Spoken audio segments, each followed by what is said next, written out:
12 제자를 부르사 둘씩 보내시며 더러운 귀신을 제어하는 권능을 주시고. 벌써 한 주간이 지나가고 있습니다.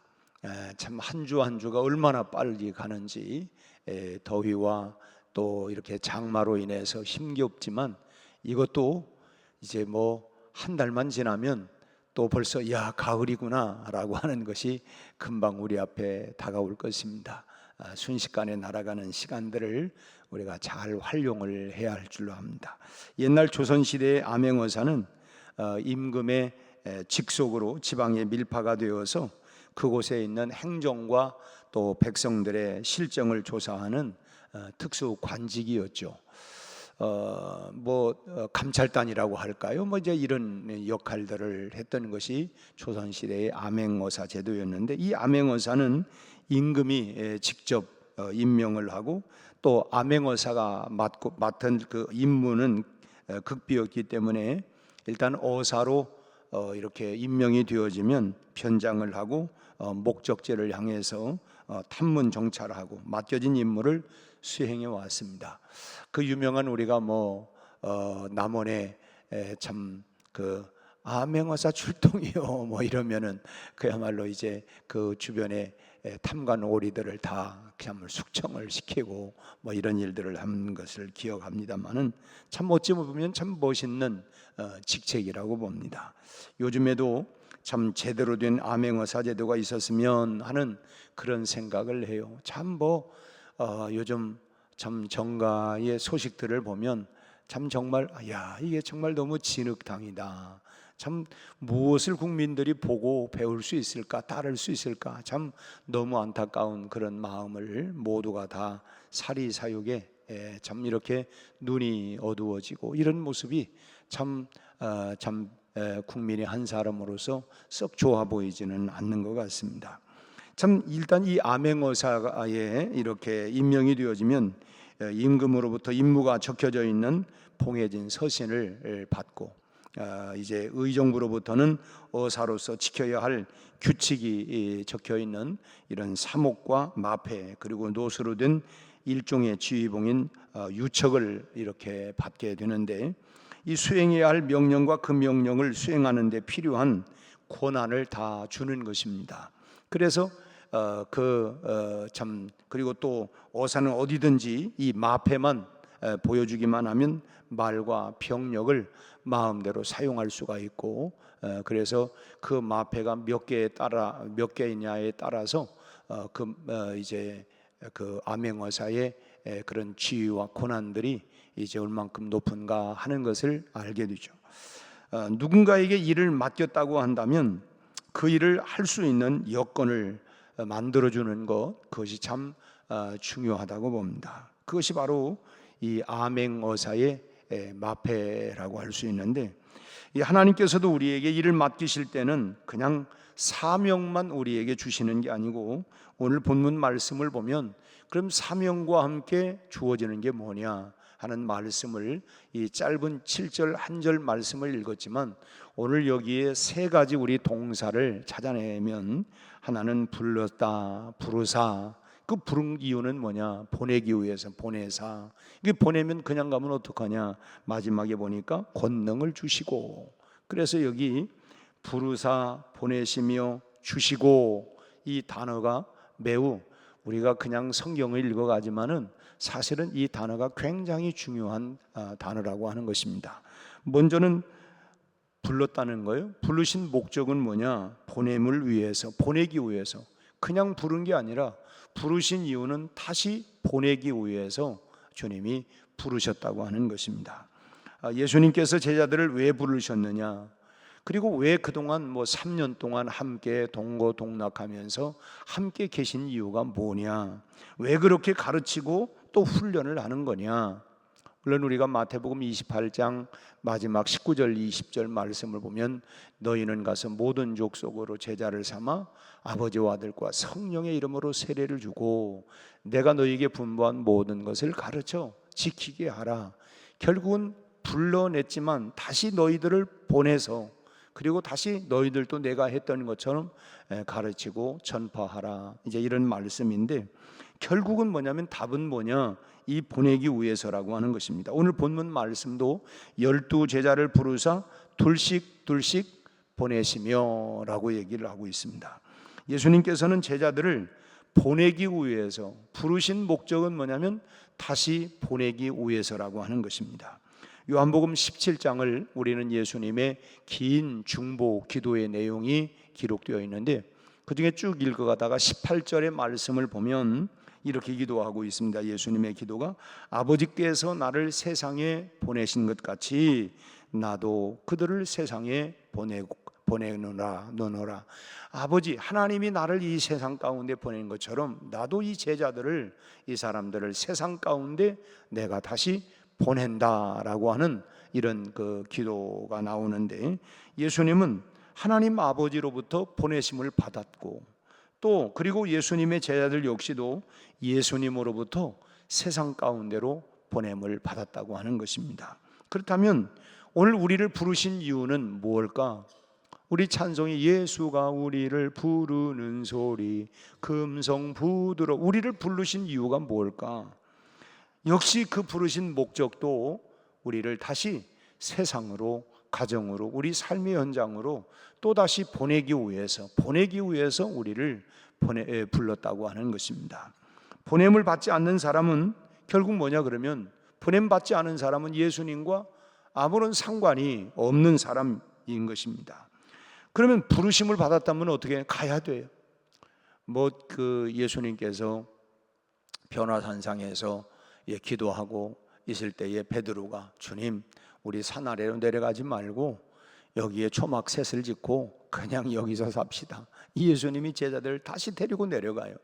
거기에 살기 위해서 있는 게 아니라 우리가 아무리 은혜를 받고 뭐 했다 할지라도 우리는 우리 삶의 현장으로 보냄을 받기 위해서, 그래서 교회는 불러냄을 받았지만 다시 세상으로 보냄을 받는, 파송받는 곳입니다. 세상 가운데에서 우리가 부름을 받고 구원을 받고 또 지치고 고나고 또 낙심되었던 우리를 불러서 다시 한번 주님의 은혜로 공급하고 채워주시고 능력을 주셔서 다시 세상 가운데 다시 보내서 이 세상을 변화시키고 그리고 이 세상을 기쁨으로 은혜로 다시 세워가기 위해서 주님은 우리를 세상 가운데로 다시 보낸다고 하는 것입니다. 그럼 우리가 여기서 은혜 받고 여기서 여기 좋다 아니라 우리는 또 돌아가야 돼. 우리 삶의 현장으로 우리는 다 주님의 보내심을 받는 사람이다. 그러니까 가야 된다고 하는 것입니다. 그렇다면 우리가 질문이 뭐냐? 나는 어디로 보냄을 받았느냐라고 하는 것을 나 스스로에게 물어봐야 합니다. 나는 어디로 보냄을 받았는가? 어디로 보냄을 받았는가? 이것이 확실하지 아니하면 어쩌면 우리는 정말 이 뚜렷해질 때까지 우리가 주님 앞에 정말 무릎을 꿇고 주님, 아까 우리 날 보내소서, 날 보내, 나 어디로 보낼 건가? 주님, 나를 보내시는 곳이 어디입니까? 그것이 분명해질 때까지 우리는 기도해야 한다는 거예요. 참 기도하면서 우리가 가장 많이 사실은 매달려야 하는 것은 주님이 이것도 주시고 저것도 주시고 이것도 필요하고 저것도 필요하고 또 이 문제도 해결해 주시고 저 문제도 해결해 주시고, 우리의 기도가 대부분이 이런 기도로만 멈춰서게 된다고 하면 우리는 얼마나 이기적이, 다 내가 필요한 것, 소위 말하면 나만 아이들을 기를 때 보면은 엄마가 이렇게 아이에게 이렇게 젖을 물리거나 엄마가 다른 곳에 얼굴 돌리면 이제 그런 기억이 나요. 엄마 얼굴을 잡아갖고 저한테 돌리잖아요. 딴 데 관심 갖지 말고 나한테. 어쩌면 참 그런 모습들이 오늘 나의 모습이 아닐까. 주님, 다른 사람 신경 쓰지 말고 나에게나 신경 써서 이거 해결해 주시고 이거 주시고 저것도 주시고 내가 혹시 기억나지 못한 것까지도 다 채워서 알아서 해주시고, 우리가 어쩌면 너무 참 이렇게 나밖에 모르는 참 이런 이기적인 그런 그 모습은 되지 않고 있는가. 사실 우리는 주님이 우리를 부르신 목적이 뭐라고 그랬어요? 보냄을 받기 위해서, 보내기 위해서 우리가 부름을 받았다고 한다고 하면, 그러면 주님, 저는 어디로 가야 합니까? 누구에게 가야 합니까? 그리고 가서 내가 무엇을 해야 합니까? 이걸 우리가 물어야 되는 거예요. 주님, 오늘 나를 그 가정으로, 내가 이 집으로 나를 가라고요?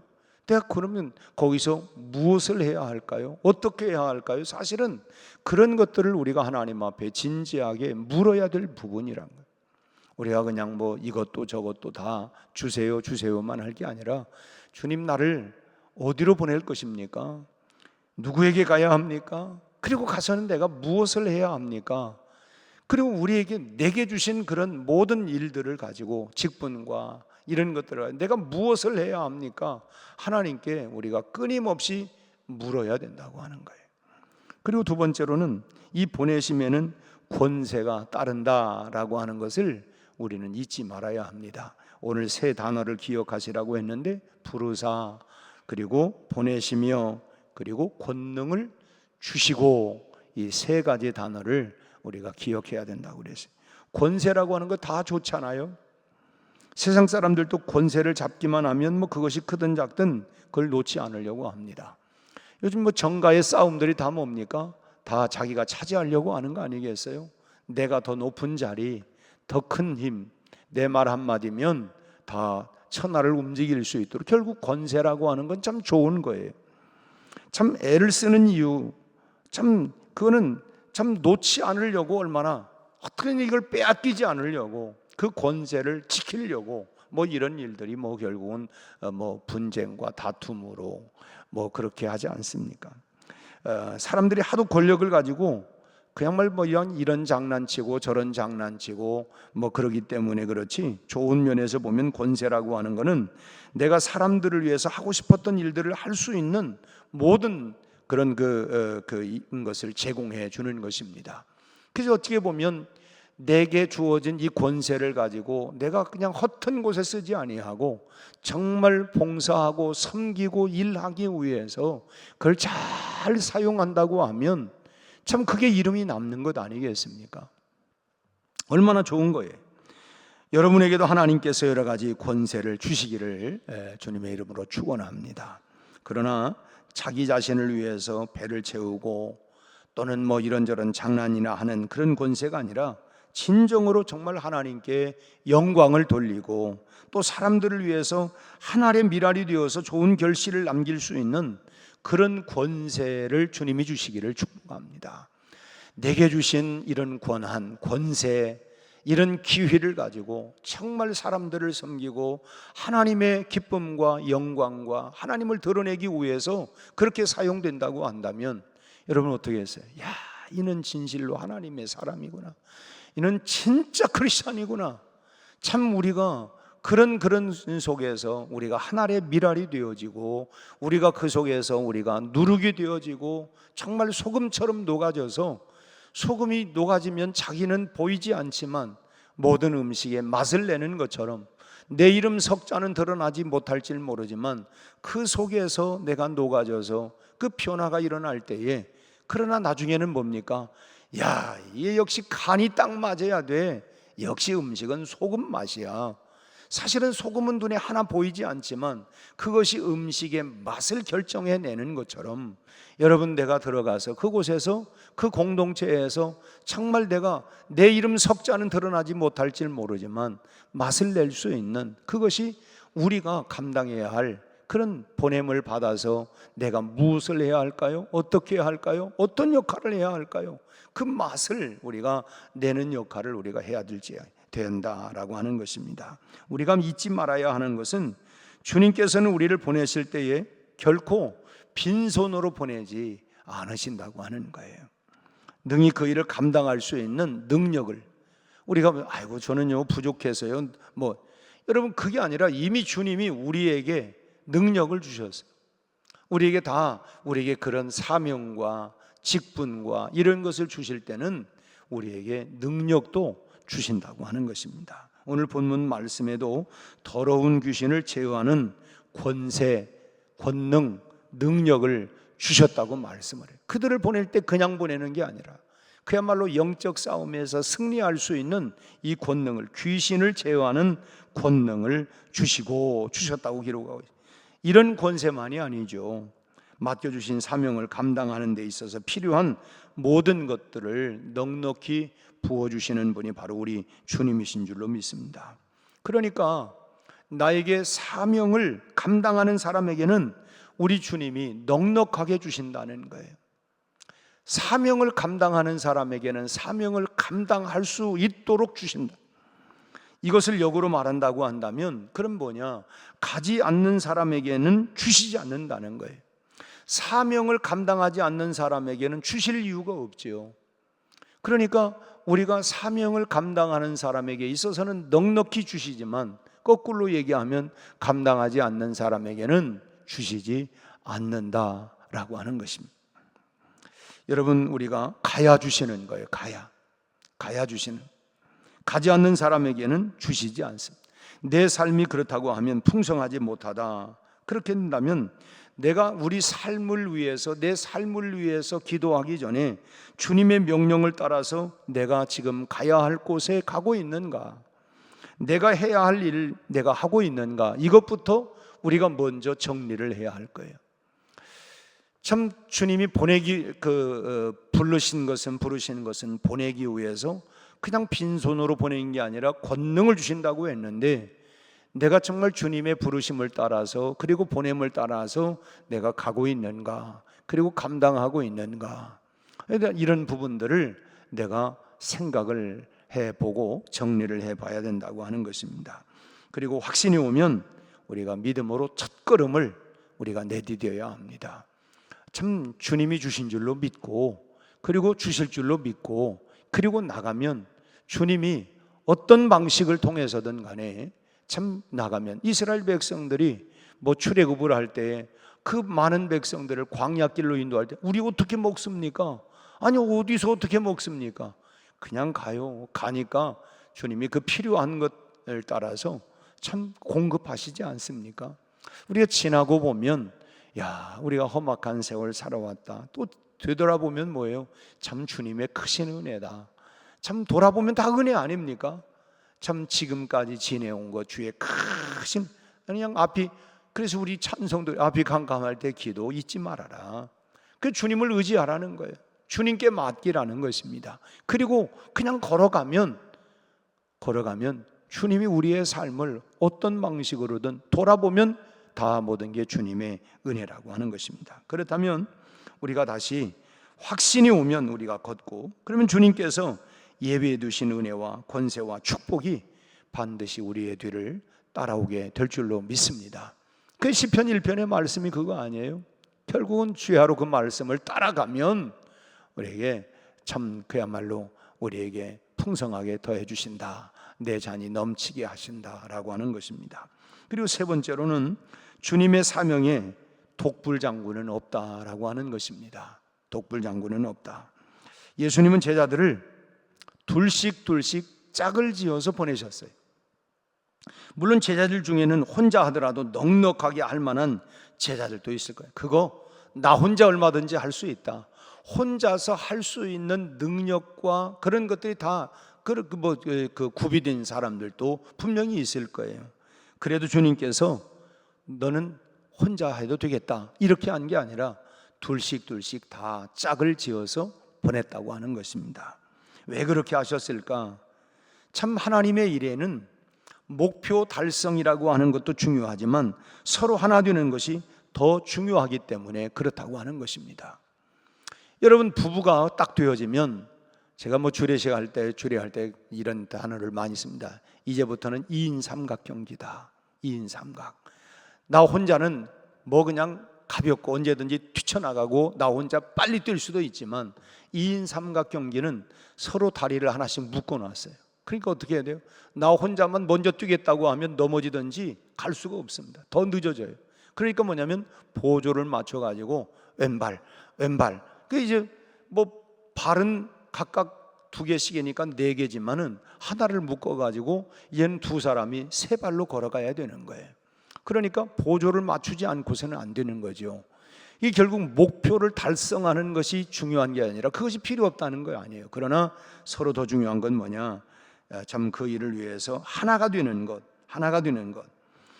참 우리도 간혹 보면 일은 잘 했는데 서로 대립하게 되어지면 그거 하나님 기뻐하지 않아요. 참 그렇기 때문에 우리가 정말 그 부분에 있어서 우리가 하나가 되고 있는가? 우리가 흔히 뭐 백운 공동체다. 공동체는 뭐예요? 하나가 되어가는 거예요. 참 그냥 저 사람 그냥 빠지고 그냥 내가 혼자 있으면 그것도 좋아요. 그러나 주님이 기뻐하는 건 뭐냐면 함께하는 것. 우리가 함께하는 것. 가정이라고 하는 것 여러분 뭐예요? 함께 가는 거예요. 나 혼자 가면 뭐 그냥 편할 수 있고 빨리 갈 수 있고 뭐 안 갈 수도 있고 하지만은 두 사람이니까 공동체니까 둘씩 보냈다고 하는 교훈은 그것은 뭐냐? 함께하는 것이 더 중요하다라고 하는 것입니다. 또 그 속에서 배우는 거 아니에요? 함께하는 과정 속에서 그게 배워가는 거예요. 뭐 교회가 흔히 전통이다라고 하는 것은 앞서가신 믿음의 선배들이 그렇게 나가는, 가만 조금 뭐한 얘기입니다만은 다투는 교회 보면 늘 다투더라고요. 보니까 왜 그래요? 보고 배운 게 그거예요. 보고 배운 게 그게 너무 안타까운 거예요. 참 우리 교회가 참 지금까지 이렇게 참 은혜 가운데 우리가 다 여러분 부부가 살면서 다 마음이 맞아서 삽니까? 서로 마음을 내려놓고 비우고 그러면서 살아가는 거고 그걸 맞춰가면서 사는 것이지 어떻게 딱 맞아가지고 이게 삽니까? 그런 건 아니에요. 우리도 다 서로 생각이 다르지만 서로 양보하고 중요한 건 뭐냐? 우리가 함께 가는 게 중요하다고 하는 거예요. 함께 가는 게. 그래서 참 어떤 때는 일은 잘 해놓고 그냥 뭐 이러니 저러니 하면 이거 뭐 일 해놓고도 참 이게 참 마음이 힘들고 그 결코 하나님이 기뻐하지 않는다는 거예요. 서로 기도해주고 도와주고 때로는 내가 참 전면에 나서기도 하고 때로는 참 파트너를 앞세워주고 여러분 바울과 바나바를 보세요. 참 바나바가 바울을 세워주고 앞서게 하고 우리가 뭐 사도행전을 읽어도 처음에는 베드로가 주도권을 가지고 쭉 나가지만 그 다음에 후반전에는 보면 사도 바울이 앞서요. 그러니까 뭐냐면 내가 앞서기도 하고 상대방을 세워주기도 하고 그리고 뒤에서 내가 기도해 주기도 하고 이런 것들이 다 파트너십이라고 하는 거예요. 다 내가 전면을 너는 뒤만 있어가도 아니고 그걸 세워가기도 하고 이런 것들이 다 이제 일꾼을 세워가고 또 키워가고 하는 것 아니겠습니까? 참 한 사람이 일선의 일을 할 때에 후방의 사람들은 뭐하냐? 기도해 주는 것이 필요해요. 오늘부터 우리가 성경학교를 시작하지만 우리 이제 담당 교역자와 교사들이 전방에서 현장에서 뛰지만 이제 우리는 후방에서 그들을 위해서 기도하고 응원해주고 격려해주고 참 또 그들의 필요를 좀 공급도 해주고 이런 것들이 후방에서 하는, 전방에서 전투하는 사람 후방에서는 그걸 보급도 해주고 지원도 해주고 이런 것들이 필요한 것처럼 바로 그렇게 해서 결국 그 전투에서 승리하게 만들 수 있도록 하는 것처럼 영적인 전투도 마찬가지라고 하는 거예요. 전방에서 직접 뛰는 사람이 있고 후방에서 그걸 공급하고 그걸 또 응원하고 또 기도하고 이런 부분들이 다 함께 한다고 하는 것입니다. 손으로 우리가 꼭 일하는 것만 일이 아니고 기도도 우리가 땀을 흘려 일하는 거 아니겠어요? 우리가 화요 전도 때마다 전방에 직접 현장에 나가서 그 참 사람들을 만나는 참 전도의 현장에 투입되고 있는 분들도 계시지만 후방에서 교회에서 참 엎드려 하나님 오늘 전투에 영적 전투에 지금 치열하게 나가 있는 그 일을 위해서 기도하고 있는 후방에 기도하는 그분들도 매우 중요한 그런 사역이고 일이라고 하는 것입니다. 오늘 또 우리가 기도하면서 주님의 음성을 우리가 듣고 마음으로 영적으로 우리가 듣고 가라 하는 곳으로 여러분 순종하는 여러분들이 되시고 그곳에서 여러분 우리가 누룩이 되어지고 소금이 되어져서 정말 그곳을 맛을 내고 참 그리스도의 빛과 영광을 드러낼 수 있는 그런 아름다운 사역의 열매들이 풍성히 맺혀지는 복된 이 하루가 다 되시기를 주님의 이름으로 축원합니다. 기도하겠습니다. 하나님 아버지, 오늘 우리를 부르신 것은 보내시기 위하여 우리를 그냥 보내심만 아니라 우리에게 권능을 주시는 주님의 권능을 하나님이여 가지고 믿음으로 오늘 또 하나님 세상을 향하여 우리 삶의 현장으로 향하여 가정으로 직장으로 일터로 하나님 나아갑니다. 주님의 이름으로 권세로 나아가서 하나님 그곳에 하나님의 영광과 빛을 드러내게 하시고 맛을 내게 하시고 아버지 하나님 부패하고 썩어가는 세상을 하나님 새롭게 회복하고 고쳐나갈 수 있는 하나님의 사람으로 하나님 나아가게 하여 주시옵소서. 주님, 내가 해야 할 일이 무엇이며 가야 할 곳이 무엇인가를 우리에게 말씀하여 주시옵시고 그곳에서 그리스도의 사랑을 하나님의 빛을 드러내게 하여 주옵소서. 오늘부터 시작되는 여름 성경학교 수련회를 주님 축복해 주옵소서. 믿음의 다음 세대들을 잘 양육하고 키워가게 하여 주옵시고 악하고 배역하고 음란한 이 시대 가운데 하나님의 말씀으로 성령으로 저들이 우리 아버지 하나님 무장되어지게 하여 주셔서 이 시대를 다니엘처럼 요셉처럼 디모데처럼 우리 아버지 하나님 에서처럼 하나님의 민족과 열방을 향하여 참으로 믿음의 군사로 잘 세워져 나가도록 하나님 저희들을 축복하여 주옵시고 이를 위하여 우리 하나님 전방에 아버지 하나님 투입되어 양육하고 가르치는 우리 교사들을 비롯하여 우리 모든 담당 교역자들을 축복하여 주옵시고 저들에게 영적으로 충만하게 하소서. 지치지 않도록 하나님 새 힘과 능력을 주시고 영혼 사랑 다음 세대들 향한 사랑과 비전을 가지고 잘 양육하고 훈련하고 귀한 또 시간에 하나님 저희들 어려서부터 하나님을 깊이 만나고 우리 아버지 하나님이여 사무엘이 하나님 성전에서 주의 음성을 들었던 것처럼 우리 하나님 저희들이 이번 성경학교를 통하여 주의 음성을 듣게 하시고 주님을 만나는 귀한 사건들이 꼭 일어나게 하여 주시옵소서. 이 아버지 하나님 마침 귀한 예물을 드립니다. 우리 김봉열 권사님 하나님 사랑하는 손주들 아버지 하나님 가은이 가유리 리오리아니 하나님이여 이런 귀한 손주들 주님 믿음 안에서 건강하게 지혜롭게 잘 성장하기를 원하여 우리 하나님 귀한 예물을 봉헌하고 기도합니다. 할머니의 기도가 아버지 하나님 참으로 아버지 하나님이여 이 손주들에게 마치 아버지 디모데가 우리 아버지 하나님이여 어머니 할머니를 통하여 기도의 아버지 하나님이여 힘을 얻어서 우리 하나님 영적 리더가 되었던 것처럼 하나님이여 이 자녀들에게 이 손주들에게 귀한 신앙과 믿음이 흘러가게 하시고 영성 있는 이 시대의 믿음에 하나님의 아들 딸로 잘 자라가도록 축복하여 주시옵소서. 오늘 또 우리의 기도를 주 앞에 올려드립니다. 약한 자를 강하게 하시고 낙심된 자를 새 힘을 주시옵시고 오늘 하루도 주 예수의 이름으로 믿음으로 승리하고 나가는 우리 온 성도들이 다 되게 해 주시옵소서. 예수님 이름으로 기도하옵나이다. 아멘.